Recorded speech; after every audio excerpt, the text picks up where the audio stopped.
There he goes into that drugstore. He's stepping on the scales. Weight 239 pounds. Fortune, danger. Who is it? The Fat Man.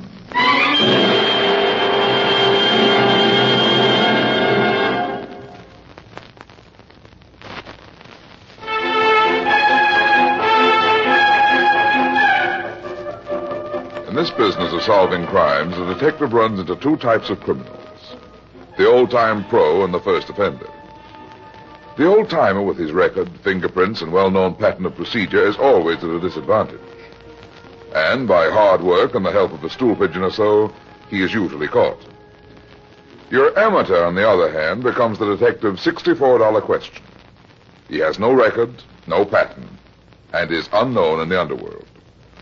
That makes it real tough, because you've got to work in the dark. And believe me, that's not fun. Especially when you're dealing with a murderer. And now, here's the Fat Man in Murder Sends a Christmas Card. It must have been about 5:30 on a cold, snowy afternoon when I saw this girl come out of Kelly's pool hall on Carter Street.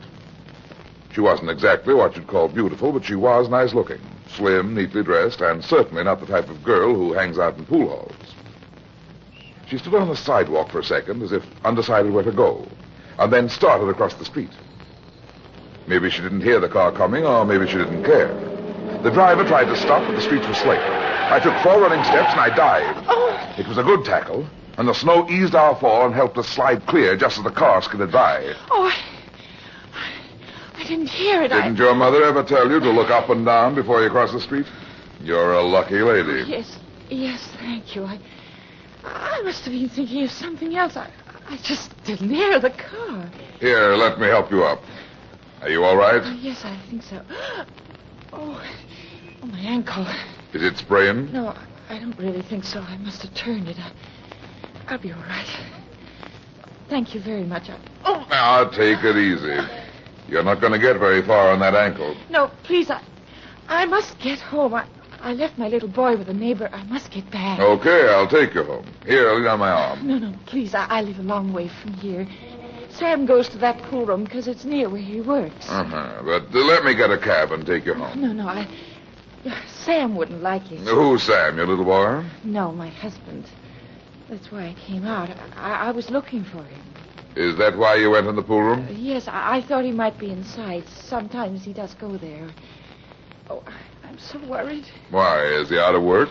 No, he has a job, not a very good one, but he is working. Then why did you think he'd be in the pool room? Well, this is his day off, but... Oh, that isn't the reason that I... You're not making much sense. You didn't get that worried look just because your husband might be playing pool with the boys on his day off. Now, don't misunderstand, but I'm just trying to be helpful. I suppose I'm being silly, but I was worried. I was afraid... Afraid of what? Oh, it's nothing. I've no right to burden you with my trouble. Maybe talking will make it easier. Oh, you are very kind. My name's Myra Davis. Well, my husband's job doesn't pay much, just enough for us to get along on, and Sam gets discouraged. He feels he can give us the things that we need. That's always tough, but it's really nothing to worry so about. Well, that isn't why I'm so worried. This morning it all came to a head. Sam lost his temper. We had an argument, and he left. He said he was going out to get some money. A funny look on his face when he went out, and when he came back this afternoon, I got worried. I was afraid. That he might get in trouble? Yes, I thought he might do something wrong. Oh, don't you see? Sure, I see. But while we're talking, I'm going to take you home. And who knows, maybe I can help Sam get a better job. Hey, taxi!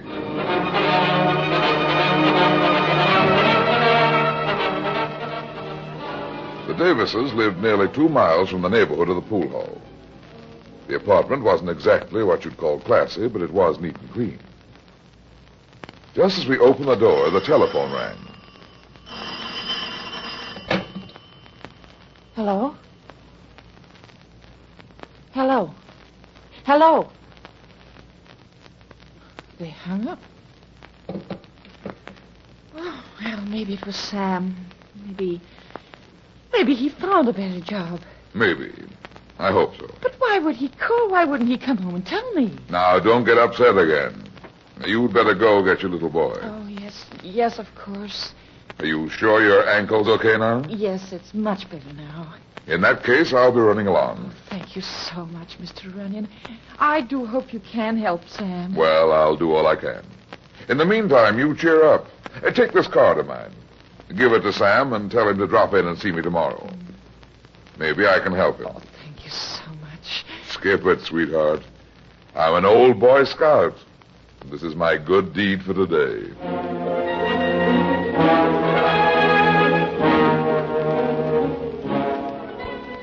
There really wasn't any reason why I should have been worrying about this guy, Sam Davis, and his wife, Myra. He was probably a nice young fella, down in his luck and bitter. Maybe he was headed for trouble because of it, but, well, it wasn't any of my business. Besides, it was time for dinner, and I was hungry. It was cold and snowy outside, but I couldn't get them out of my mind. Maybe I was a sap, but I got a cab and rode all the way back to Kelly's bar and pool room. It was snowing harder than ever when I walked in.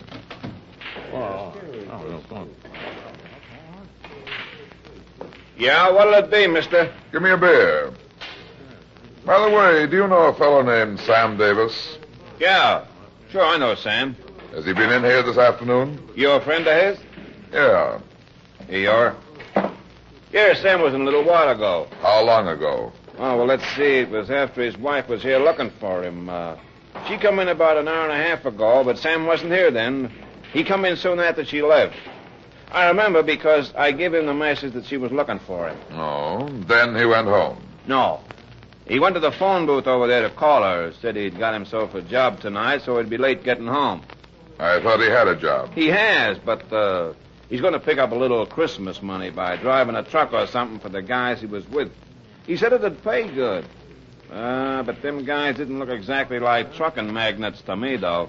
How do you mean? Oh, nothing except, well, since you're a friend of Sam's, just between you and I, they didn't look like Sam's type. Know what I mean? Yeah, I was afraid of that. You didn't know the guys he was with? No, but I get the idea Sam owed one of them some money. They sat back there and talked for a while. I think they was arguing with Sam. Finally, they get up and all of them left. How long ago was that? Oh, not long. Maybe 5 minutes before you come in. Okay, thanks. See you again. Merry Christmas.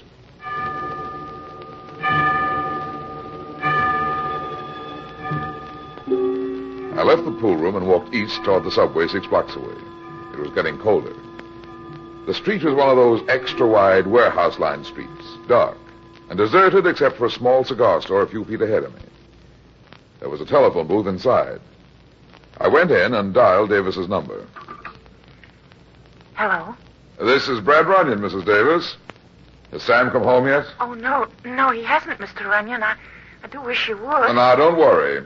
I had an idea for Sam, but I'll tell him tomorrow. Oh, you're very kind. And don't worry. Sam will probably be along in a little while. Goodbye now.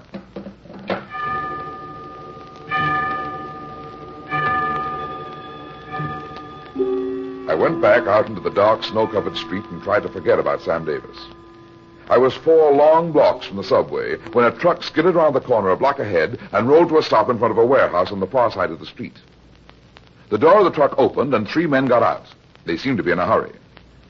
One of the men unlocked a small door beside the big rolling one used for trucks, and the 3 went inside. I walked 10 yards farther towards the subway, and the rolling door of the warehouse went up with a bang. I saw the flash of a gun in the black open pit of the warehouse. I jumped sideways into a doorway and pressed against the wall. 2 men ran suddenly out of the warehouse. One was bareheaded and the other wore a cap. They both had guns in their hands. A third staggered behind them and toppled headlong on the snow-covered walk. The guy wearing the cap stopped when his pal fell to the walk. But the first man ran to the truck and drove off. The guy with the cap on tried to make the truck, but was too late. Just then, a cop came running down the street, and a guy still on his feet started to run. He forgot how slippery the street was, but it saved his life. His feet slid out from under him, just as the cop fired and the bullet hit a window. Maybe he thought he'd hit the gunman. Anyway, he waited a split second too long before trying to fire again. The man in the cap turned over while he was still sliding along in the snow. He only fired once. The cop's arm flew up over his head. He fell forward on his face. I grabbed my gun and moved quickly out into the street, but the man in the cap was already nearing the corner of the next block. It was too dark and I missed. By the time I reached the corner, he was gone. I tried to follow his footprints in the snow, but he'd gone into the street and I lost him in the slush. So I went back to the warehouse. Evidently, nobody else had heard the shots. The cop and the third gunner were still where they'd fallen. There was a police call box next to the small door of the warehouse. I opened it and asked for Lieutenant Mackenzie of police headquarters. Lieutenant Mackenzie speaking. This is Runyan, Mac. Hello, Brad. I thought this call was from one of my men. The cop who ought to be making this call is lying in the gutter across the street. What's happened? A holdup that went sour. There's a gunman on the sidewalk and a watchman inside, both carrying lead. 2 of the stick-up boys got away. You'd better get down here with an ambulance and a prowl car. Where are you? Colby Street, about 3 blocks from the river. Okay. I closed the call box. My eyes traveled back along the sidewalk where the man in the cap had slipped in the snow and done his fancy shooting. Something bright and shiny caught my eye. It was lying on the sidewalk where the snow had been scraped away by the man's fall. I bent over and picked it up. It was a chromium-plated cigarette lighter. And it obviously had fallen from the man's pocket when he went down. I struck a match and looked closer at it. There was engraving on the back that said, "To Sam with love from Myra." I put the lighter in my pocket, then crossed the street. Hugging the shadows and walking fast, I went back to the cigar store 2 blocks away. The proprietor dozed behind the counter and a radio was playing. That's why he hadn't heard the shooting. I looked at my wristwatch. 20 minutes of 8. Less than 10 minutes had passed since I'd left the telephone booth. I closed the booth door and dialed Sam Davis's number for the second time that night. Hello? This is Brad Runyan again, Mrs. Davis.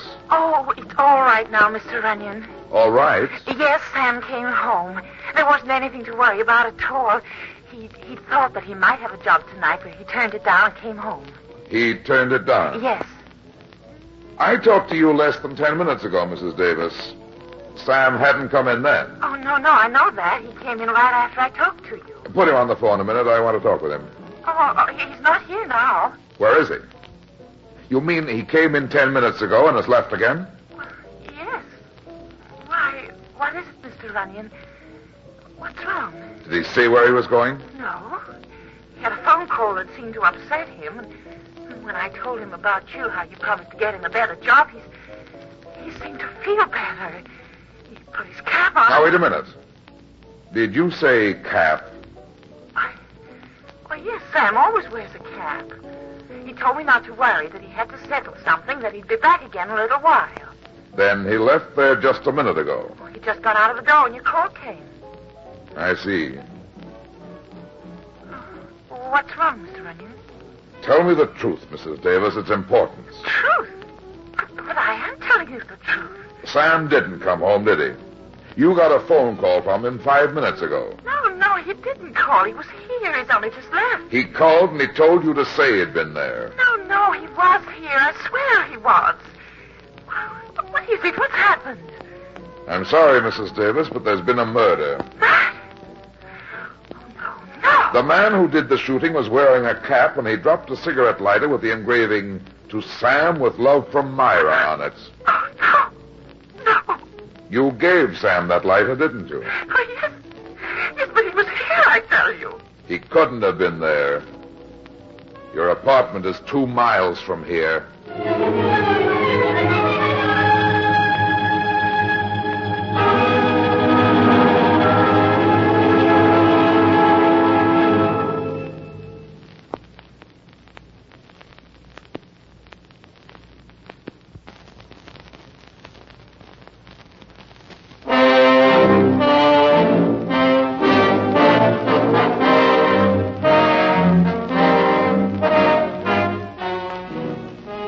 stepped out of the cigar store, 2 prowl cars and an ambulance stood in front of the warehouse.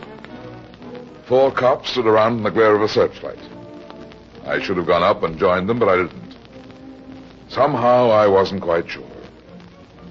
There was the lighter, the man in the cap, Myra's scared, flustered voice. It should have added up, but somehow it didn't. Maybe it was because I didn't want it to. I headed back to Kelly's pool room. As I walked, I brought out Davis's lighter and looked at it. I realized I was holding more than just a lighter in my hand. I was holding a man's life and a woman's happiness. That's a lot to hold in your hands. I quit thinking about it and remembered that I was a licensed detective. As I entered Kelly's, the bartender glanced up and nodded. I took a seat where I could watch the door and also the game of pool. The clock above the bar said 7:45. The door to the street opened and a man wearing a cap came in.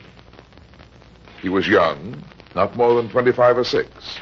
Slim, about 5'10", neatly dressed, and rather good-looking. He looked round the room as if he were searching for somebody. Then he reached in his pocket and took out a pack of cigarettes. From force of habit, his hand reached toward the pocket for a match or lighter, then stopped as if he remembered. I knew it was Sam Davis. He turned to the bartender and walked toward him. I took the lighter from my pocket and followed him across the floor. Got a match, Joe? Oh, hello, Sam. Sure. Here you are. Keep 'em. Thanks. Never mind the match, Sam. I'll light it for you. Huh? Here you are. Why, thanks. Where did you get that light? I thought you might be interested. Who are you? Never mind that. I want to talk to you. Talk to me. What about? Is there a room around here, Joe, where we can have a private talk? You're right back there beyond the tables. It's the boss's office, but he ain't in tonight. Nobody with any brains will be working tonight. I ain't got no brains. Come on, Sam. It ain't locked. Just go right in. Okay.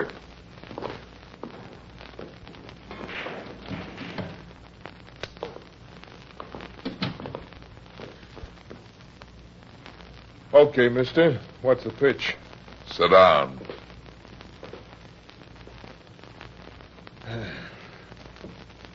Who are you, and where did you get that lighter? I found the lighter where you dropped it tonight. Where I dropped it.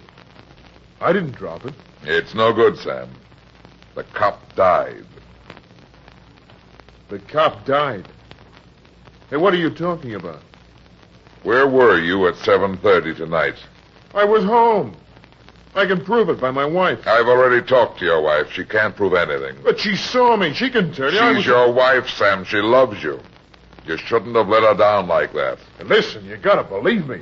I don't know who you are or what you're talking about. You said a cop died. I don't know nothing about it. I didn't go with him. I swear I didn't. So, you didn't go with him, eh? What I mean is, I don't... That doesn't sound like you don't know anything about it. Who are you? You a cop? I'm Brad Runyan. The Fat Man? That's right. Myra told me about you just a little while ago. When you called her on the phone. I didn't call her. I went home. I left there about 25 minutes ago. Why did you go out again so soon, then? I know it'll sound screwy. It all sounds screwy, but there was something I had to attend to, something I had to explain. Something like shooting a cop. No. I tell you, I didn't shoot anybody. Now, listen to me. You gotta believe me. You gotta tell me, that lighter of mine, where did it come from? I saw the stick-up tonight. I was standing in a doorway across the street. The man who shot the cop was wearing a cap like yours. He was your size, and he dropped this lighter when he slipped in the snow. It wasn't me. I swear it wasn't, Runyan. I didn't even know... Keep talking.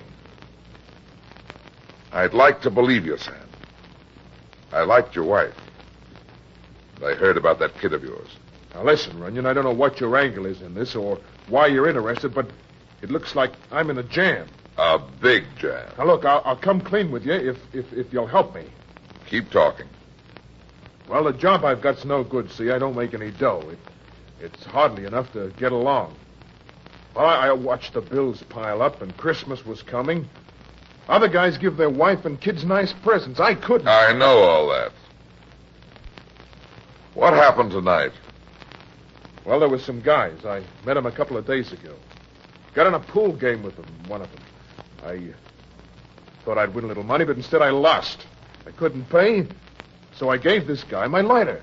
You've got to do better than that, Sam. But it's the truth. That was 2 days ago. You said something about going with them tonight. I'm coming to that. Now, you got to believe this. This afternoon, I ran into them again. They said that they had a job I could do. What was the job? I was driving a truck for them. They offered me $100. That's a lot of money for driving a truck. Now, not for this kind of driving, and I needed the money. But I've never been in trouble, so I backed out. I went home instead. About 5 minutes after I got home, a call came from one of the guys. He told me to meet him here right away, so I left and came back. It's not so good, Sam. It's true, I tell you, all of it. You don't believe it, do you? Can you prove you went home, Sam? I mean by anybody else other than your wife. Why, no, I didn't see anybody. But I did go home, I swear it, Runyan. Hey, what are you going to do? Keep sitting down, Sam. This gun's loaded. Now, wait, Runyan. Who are you calling? Police? No, don't do it, please. Don't you see? Shut up. Get me Lieutenant Mackenzie. Tell him Brad Runyan is calling. Now, give me a break. I know it looks bad, but there must be some way I can prove I'm telling the truth. That's the way guys get railroaded, don't you see? All I can see, Sam, is that there's been a murder. Maybe you were railroaded. Hello? Hello, Mac? Never mind where I've been. I'm in Kelly's pool hall on the corner of Carter and Colby Street, and I think I've got something for you in connection with the killing of the cop tonight. I'll explain when you get here, so hurry. You're not going to railroad me, not if I... That was a mistake, Sam.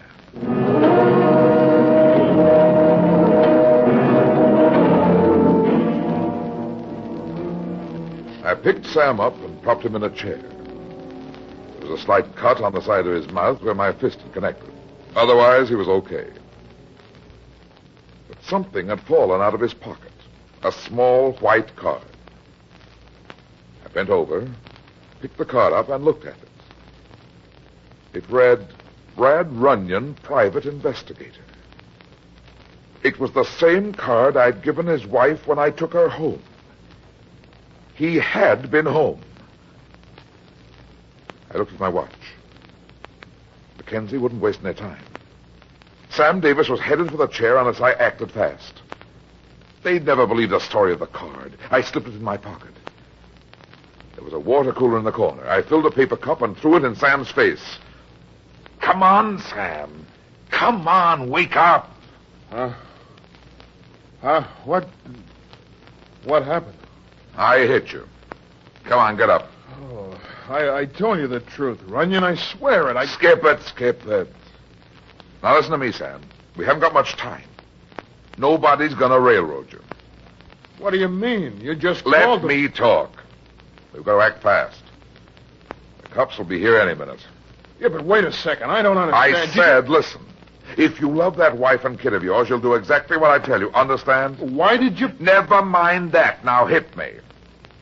Hit you? That's what I said. Hit me as hard as you can right here on the jaw. Then open that window back there and wait for me to come to. And don't leave here. Whatever you do, stay. Now come on and hit me. But I don't get it. I'm not going... Listen, Sam, so help me. If you don't do what I tell you, I'll slug you again. Now hit me. Okay.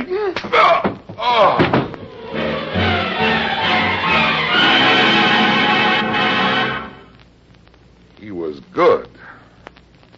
The fist exploded in my face, and I went out like a light. I don't know how long I was unconscious, and at first I couldn't remember where I was when I started snapping out of it. The back of my head ached, and my jaw felt like a flat iron had hit it. Gradually, a blurred face began making sense in front of my eyes. It was Mackenzie. Brad. Brad, are you okay? Oh, hello, Mac. Whoa, yeah. Yeah, I'm okay. No, don't worry, Brad. I got him. He was still here when I came in. You got him? Ooh, great. Yeah. Yeah, there he is over there with the handcuffs on. There. So he's in on the holdup, huh? Oh, hold it, Mac. That's not the guy. Huh? Hey, what are you talking about? He was standing here right over you when I came in. I said he's not the murderer. But who is? Well, I guess he got away after slugging me. Maybe he went out through the window back there. You must be slipping, Brad. It couldn't be that you're getting soft, could it? What about this guy here? Who's he? No, he's a friend of mine named Sam Davis. He was outside and must have come in to help when he heard the row. I guess he got slugged, too. Look at his jaw. Yeah. By golly, the mark on his jaw is almost good enough to be one of yours, Brad. Yeah. So you know this kid, huh? Yeah, he's a truck driver. Works for the Hinkle Company. Take the cuffs off him, Mac. And by the way, Sam, don't forget to drop in my office. I think I can fix you up with a better job. I'll be there. And thanks a lot for everything. Scabbard. Come on, Mac. I can't get over you letting that guy slug you and get away. Don't worry about it. My friend Sam Davis and I will get him and the rest of the gang. Hey, what's going on? It's okay. Go on back to your game. Hey, what's going on?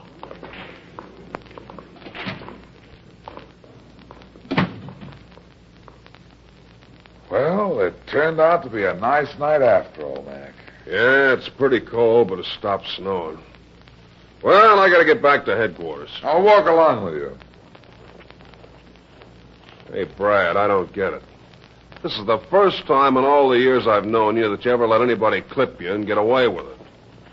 Somebody's gonna pay for it. I'll give you those guys for Christmas presents. Well, that sounds good, but how? With a card, Mac. A car? What are you talking about? Listen. Hear that? Sure, Christmas bells. But what about this card? What kind of a card? Let's call it a Christmas card, Mac. My own. And the best one I ever gave in my life.